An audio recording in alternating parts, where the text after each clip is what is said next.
Singgah keluar dari toilet pada saat yang sama. Ia berpapasan dengan Chelsea yang juga baru keluar dari salah satu bilik toilet tersebut. Singgah sama sekali tidak memiliki ide untuk memulai pembicaraan, jadi ia hanya diam, seraya mencuci tangannya di wastafel. Chelsea juga melakukan hal yang sama di sampingnya. Selesai mencuci tangan, Singgah menganggukkan sedikit kepalanya kepada Chelsea sebagai isyarat ia akan pergi lebih dulu. Chelsea hanya tersenyum dan mengangguk. Kini Singgah berjalan di selasar, tapi langkahnya seketika terhenti saat Chelsea menyusul dan berbicara kepadanya. Bisa kita bicara sebentar, Singgah? Singgah memutar tubuh berhadapan dengan wanita bergaun merah itu. Kamu ingin berbicara denganku? Iya, Chelsea melihat ke sekeliling. Tapi di sini terlalu bising. Gimana kalau kita menjauh sebentar dari keramaian? Sejujurnya, Singgah merasa tidak nyaman jika harus berbicara hanya berdua dengan Chelsea. Namun ia juga penasaran tentang apa yang akan Chelsea bicarakan dengannya. Baiklah, ucap Singgah pada akhirnya. Chelsea tersenyum samar. Ikut aku. Singgah mengekori langkah kaki Chelsea menuju tempat yang lebih sepi. Mereka berhenti di dekat sebuah tangga yang menghubungkan lantai tempat ballroom berada dengan sebuah ruangan luas yang tampak sepi dan terang. Malam ini aku melihat penampilanmu sangat berbeda dari yang terakhir kali aku lihat. Chelsea kembali tersenyum sambil meneliti penampilan Singgah. Orang-orang benar, kamu memang terlihat sedikit menarik, Singgah mengerutkan kening menatap Chelsea. Ia tidak tahu apakah kata-kata itu bermaksud memujinya atau justru menyindirnya. Terima kasih, timpal Singgah singkat. Ia tidak pandai berbahasa basi. Chelsea melipat tangan di dada. Bagaimana rasanya mendapat perhatian lebih dari Davin? Setelah selama ini dia tidak memperdulikan kamu. Apakah menyenangkan? Kerutan di kening Singgah semakin dalam. Jelas Chelsea tidak hanya penasaran tentang bagaimana rasanya mendapat perhatian dari Davin. Sebenarnya apa yang ingin kamu bicarakan? Tanya Singgah dengan ekspresi datar. Aku pikir bukan itu yang sebenarnya ingin kamu sampaikan dengan mengajakku ke sini. Aku kira kamu cuma wanita lugu dan pendiam, tapi ternyata kamu pintar menebak juga. Chelsea terkekeh kecil, raut mukanya tampak seperti ia sudah akrab dengan Singgah. Satu dua orang sekitar hilir mudik dan memperhatikan mereka berdua saat melewatinya. Singgah, sebagai sesama wanita, aku nggak mau kamu merasa sakit hati di kemudian hari. Apa? Kenapa aku harus sakit hati? Chelsea kembali terkekeh-kekeh. Kamu pasti tahu kata-kata bijak seperti kita itu menderita bukan karena sikap buruk orang lain terhadap kita, tapi kita menderita karena harapan kita sendiri. Apa aku benar? Singgah menghela nafas panjang lalu mengangguk. Ya tentu, aku tahu. Nah, itu maksudku. Chelsea mengangguk dan berjalan pelan dengan tangan menyusuri pegangan pagar pembatas. Singgah mengikutinya. Chelsea melambaikan tangan pada dua orang temannya yang berada di bawah. Tunggu sebentar, nanti aku ke situ, serunya pada mereka sambil menuruni dua anak tangga. Lalu ia kembali berbalik menghadap Singgah yang berada di anak tangga teratas. Singgah, jangan berharap lebih pada Davin, ucap Chelsea dengan serius. Aku pernah bilang bahwa Davin mau pergi jauh-jauh ke Roma dan mengeluarkan banyak uang untuk kaki kamu. Itu demi kakeknya. Kamu masih ingat? Tangan Singgah perlahan mengepal. Tentu saja dia ingat. Dan sampai sekarang Singgah memilih melupakannya. Tapi saat teringat kembali, ia tak bisa dipungkiri. Hatinya merasa sedikit kecewa. Terima kasih sudah diingatkan kembali, timpal Singgah singkat. Aku nggak pernah lupa tentang itu. Chelsea tersenyum kecil.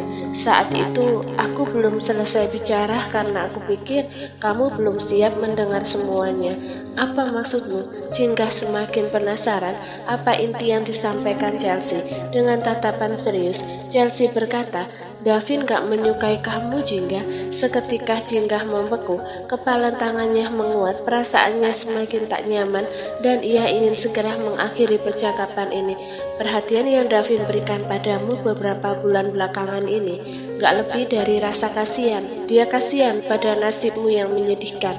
Mendengarnya, Jingga terhenyak. Sudut-sudut hatinya mendadak terasa seperti ditusuk sembilu, sakit dan perih. Aku sudah mengenal Davin lebih dari 10 tahun, dan aku lebih tahu dia daripada kamu, Jingga, ujar Chelsea lagi, seolah belum puas mencecar Jingga.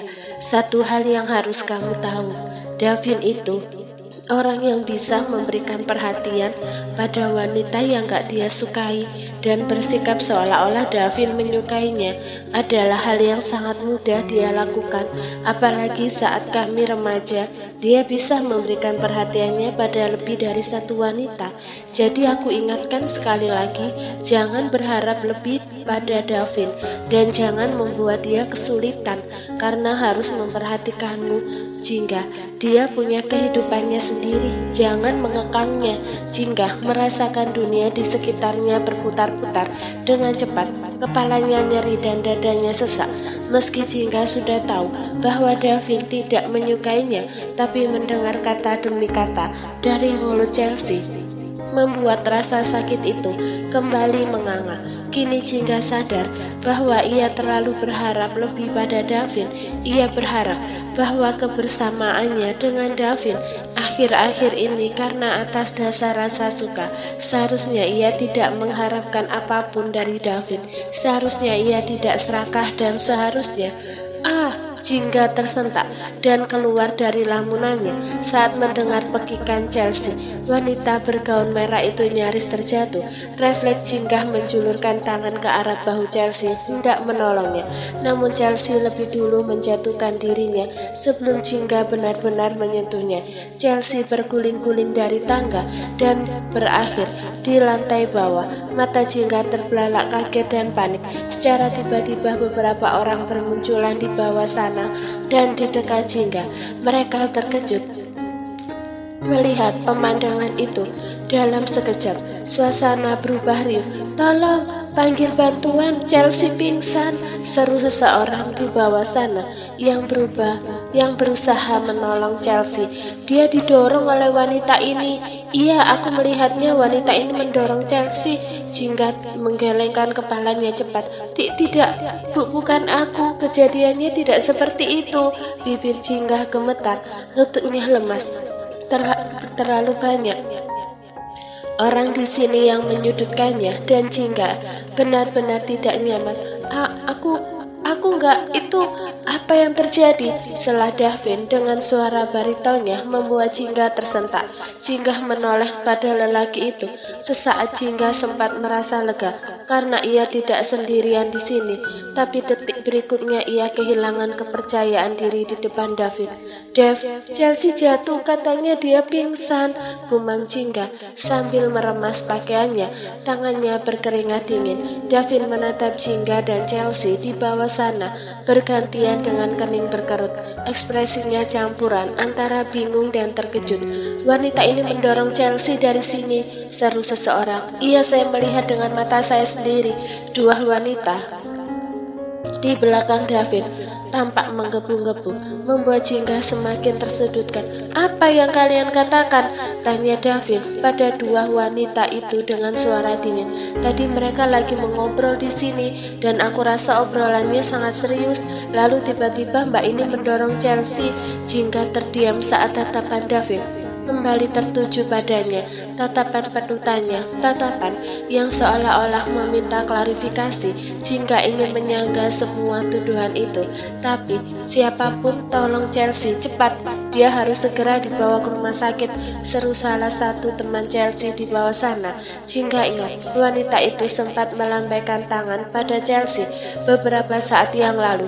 Davin segera menuruni tangga, meninggalkan Jingga, dan Jingga tercenung saat ia melihat Davin membopong Chelsea dengan ekspresi panik yang tidak Davin sembunyikan.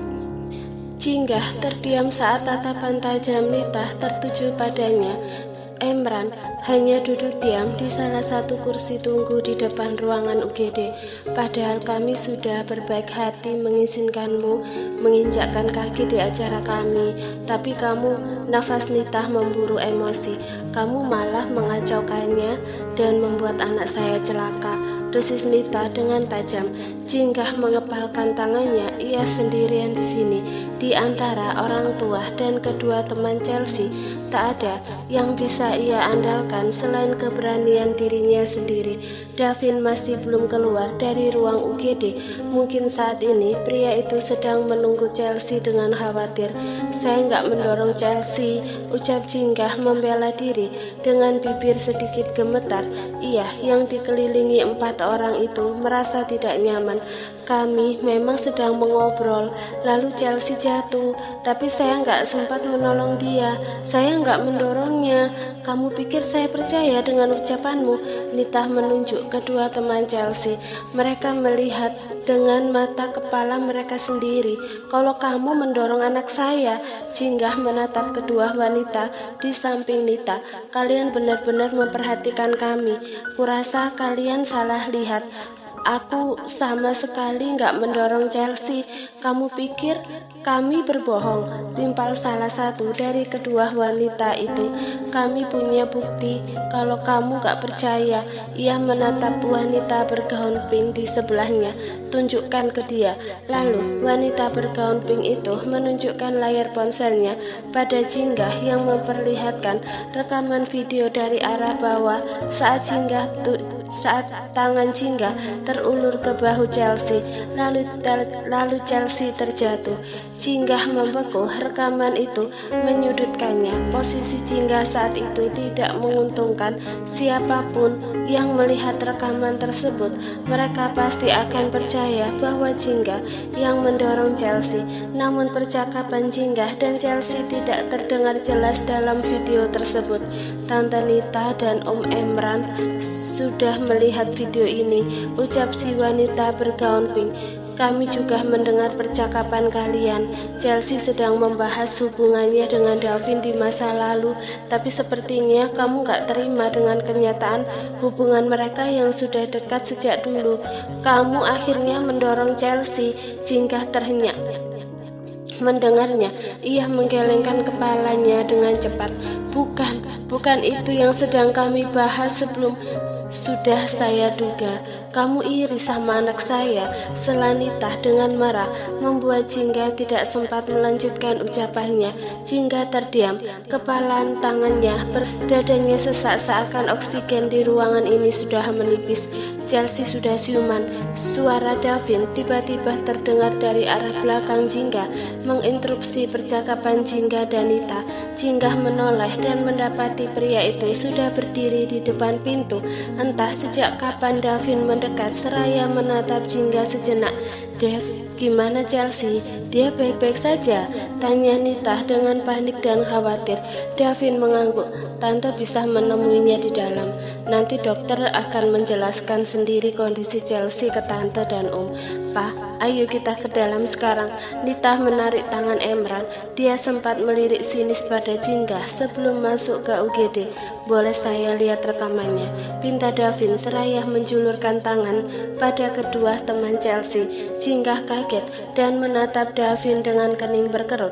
Ia tidak mau Davin melihat rekaman itu sebab Jinggah takut Davin akan mempercayai rekaman itu dibanding ucapannya. Namun Jinggah tidak bisa berkata apa-apa saat ponsel berisi rekaman itu sudah berada dalam genggaman Davin. Tangan Jinggah berkeringat dingin. Ia meremas gaunnya dengan erat. Terima kasih, ucap Davin seraya menyerahkan ponsel itu kembali ke pemiliknya beberapa saat kemudian. Lalu ia menatap istrinya. Jinggah, kita bicara. Davin meraih pergelangan tangan Jinggah dan membawanya pergi ke tempat yang lebih sepi. Kemudian Davin melepaskan tangan Jinggah seraya menatap wajahnya dengan tatapan sulit diartikan.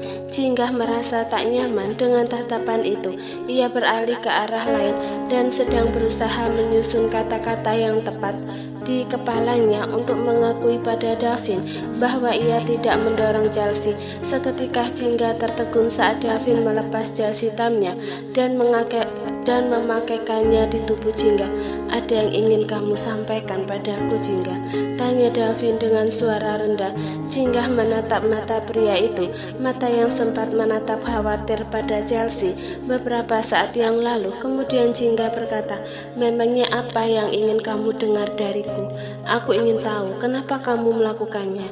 Intonasi suara Davin memang rendah, tidak terdengar mengintimidasi, akan tetapi kata-katanya terdengar lebih menyakitkan daripada kata-kata Nita dan teman-teman Chelsea beberapa saat yang lalu. Hati Jingga mencelos, hilang sudah seluruh kepercayaan dirinya yang sejak tadi susah payah ia bangun. Dengan dada sesak, Jingga balik bertanya, "Jadi menurutmu aku benar-benar mendorong Chelsea? Kamu percaya sama video itu, Dev?" Davin tertegun. Ia mengusap wajahnya dengan gusar, lalu menatap Jingga lagi. "Lalu, bisa tolong jelaskan padaku apa yang sebenarnya terjadi?" Jingga tersenyum getir. Sudah terlambat seandainya pertanyaan terakhir barusan menjadi yang pertama kali Davin tanyakan padanya. Hati Jingga tak akan terlanjur terluka. "Gak ada yang perlu aku jelaskan, Dev. Anggap saja kenyataannya memang seperti yang kamu lihat dan dengar dari orang lain." Setelah mengatakan kalimat tersebut, detik itu juga Jingga berbalik meninggalkan Davin dengan tenggorokan sakit dan tercekat. Tangannya mengepal sekalipun ia membela diri dan menyanggah semua tuduhan itu. Tidak akan ada yang percaya pada ucapannya. Orang-orang akan percaya terhadap apa yang mereka lihat dan dengar dari orang lain. Dari dulu selalu begitu. "Jingga, kita belum selesai bicara." Davin menyusul Jingga dan meraih tangannya, tetapi pada saat yang sama Nita muncul di hadapan Jingga, membuat langkah mereka berdua seketika terhenti. "Dev, maafin tante," ucap Nita. "Mungkin ini akan sedikit menyinggungmu karena Jingga adalah istri kamu, tapi tante nggak bisa membiarkan masalah ini berlalu begitu saja. Dengan terpaksa tante harus mengusut saya melakukannya." Tiba-tiba Jingga memotong ucapan Nita, membuat Nita dan Davin terkejut. Kepalan tangan Jingga menguat dan bergetar. "Jadi benar kamu melakukannya? Kamu mengakui kesalahanmu?" tanya Nita. "Iya, Jingga," seru Davin. "Jangan bicara sembarangan. Kamu gak tahu kalau ucapanmu barusan saya melakukannya. Saya yang mendorong Chelsea seperti yang kalian lihat di video. Saya pelakunya." Sela Jingga dengan bibir gemetar, lalu ia menatap Nita dengan tatapan datar. "Bukankah itu yang kalian ingin dengar?" Detik itu juga Jingga berlalu pergi dari hadapan Davin dan Nita. Ia melangkah tergesa-gesa dengan mata yang tiba-tiba menggenang.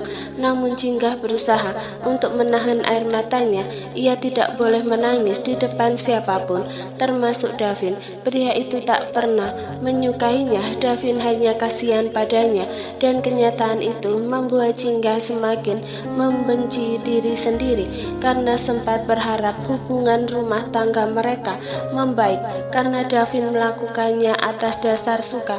Ternyata Jingga salah besar. "Kita belum selesai bicara." Davin tiba-tiba berjalan di samping Jingga dan menggenggam pergelangan tangannya. Rahang pria itu mengeras, wajahnya memerah penuh amarah. "Sudah nggak ada yang perlu dibicarakan. Bukankah semuanya sudah jelas? Kamu sudah mendengarnya dari mulutku sendiri." Davin tidak memberi tanggapan apapun. Jalannya semakin cepat keluar dari lobi dan menuju ke tempat parkiran. Ia membuka pintu mobilnya lalu memasukkan Jingga di dalam sana. Setelah duduk di samping Jingga dengan suara sedikit meninggi dan wajah mengeras, Davin berkata, "Bukankah sudah beberapa kali aku bilang padamu, Jingga, jangan merendahkan dirimu di depan siapapun?" Jingga terhenyak mendengar seruan marah itu. Dadanya bergetar takut dan sakit. "Apa maksudmu aku merendahkan diriku sendiri? Kalau kamu merasa nggak bersalah, seharusnya kamu membela diri, Jingga." Davin mencengkeram kemudi dengan erat. Matanya menatap Jingga tajam. "Tapi apa yang kamu lakukan barusan? Kamu malah mengakuinya secara terang-terangan di depan Tante Nita. Apa kamu tahu apa akibat Apa akibat yang akan kamu terima dengan bicara seperti tadi? Dulu, Davin sering marah kepadanya, bahkan jauh lebih kasar daripada sekarang. Namun entah mengapa dulu Jingga tidak pernah merasa sesakit ini. Memangnya siapa yang bilang aku nggak melakukannya? Davin terkejut. Apa? Aku melakukannya. Aku mendorong Chelsea sampai dia jatuh. Jingga menyandarkan kepala ke kursi dan membuang muka ke kiri. Lalu ia memejamkan mata sambil bergumam lelah. Aku sedang mengabulkan ekspektasi kalian, karena mereka, bahkan kamu sekalipun gak akan mempercayaiku. Jadi untuk apa repot-repot menjelaskan pada orang-orang yang gak akan percaya? Seketika Davin terdiam dengan wajah yang mendadak pucat. Penyesalan tergambar dalam sorot matanya yang menatap Jingga dengan tatapan berkecamuk. Suara Davin melunak saat berkata, "Jingga, dengar. Aku sama sekali nggak bermaksud aku nggak ingin mendengar apapun. Setelah Jingga, aku lelah, aku ingin pulang, dan aku mohon jangan berkata apa-apa lagi."